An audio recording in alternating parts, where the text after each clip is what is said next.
Wayne Higgins and his girlfriend Heather dated for 4 years before he finally popped the question. They set a date and started planning the big day. There's one thing they failed to consider. Wayne, who worked as a postal worker, had lost weight and developed a persistent cough. First, he dismissed it. It progressed and it just kept going and it wouldn't go away. And I would eat things and it would make it happen. Just any exercise would make that cough come up. Heather finally convinced Wayne to see a doctor. I could hear a rattling when he breathed. He just could not stop coughing. He would just have to literally wait it out. It turned out that Wayne had fluid in his lungs. A number of tests gave no indication of what was causing the buildup. Doctors even considered it might have come from his military service in Desert Storm. Finally, Wayne had a laparoscopy. Heather called his hospital room from work. And I said, well, do they know what it is? And he said, yeah. And I said, well, what is it? Is it tuberculosis or, Desert Storm disease or any number of things? And his voice cracked and he said, no, it's cancer. Wayne was diagnosed with malignant mesothelioma, a cancer that normally shows up in people in their 60s who have been exposed to asbestos. Wayne was 25. Even with treatment, the doctors gave him a year to 18 months to live. Heather and Wayne's dreams were shattered. So the way I described it later was I just felt like someone pulled the pin on a grenade and threw it to me and said, here, Heather, catch, because, I was just about to have my future. And I just felt like that was getting ripped away. Despite the horrible news, Heather still wanted to get married. I asked Wayne what that meant to him. It meant that I was going to be marrying the right person. On June 14th, 1997, they married, in sickness and in health.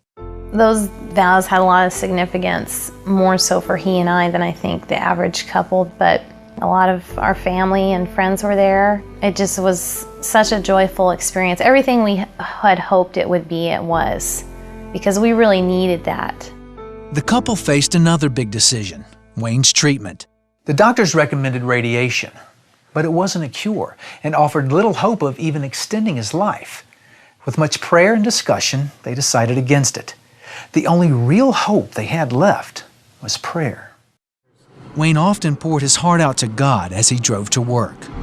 Dear Lord, just please hear my prayers. It was a time for me to just pray to God, saying, God, this is my desire. I really want to be, more than anything in the world, a husband and a father. It was also good because I was able to say, but God, I want your will to be done. My mom gave us the scripture, Jeremiah 29:11, which says, I know the plans I have for you, declares the Lord, plans to give you a future and a hope. And that really kind of became my prayer for Wayne, because I wanted to get old and wrinkly with him. Over time, Wayne lost 50 pounds, and every 6 weeks, doctors drained the fluid from his lungs and abdomen. In the meantime, they started a family. 11 months after we were married, I got pregnant with our first daughter.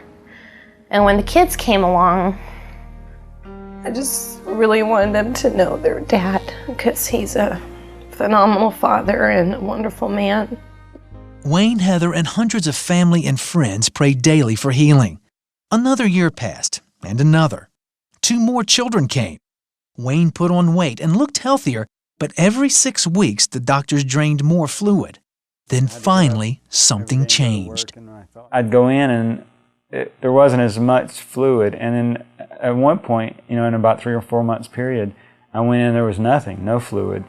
4 years after the diagnosis, the fluids completely stopped, and today there's not a trace of cancer in Wayne's lungs. It's a miracle they attribute to God's grace and prayer. He's alive because of it. And we give the testimony, and we try to give God all the praise, honor, and glory, because he is a miracle. Wayne's a miracle. I've had 10 years of being a husband, and got 4 kids, and those were my 2 prayers originally. Just, I want to be a husband and a father. And I've been given that, and I love it. Heather recently gave birth to their 4th child. She rejoices that her children will grow up with their dad, and she'll grow old with the man she loves. My husband is not alive and well because I'm super Christian. He's not alive and well because I storm the gates of heaven with prayer every day. He's just alive because God is merciful. And God is love.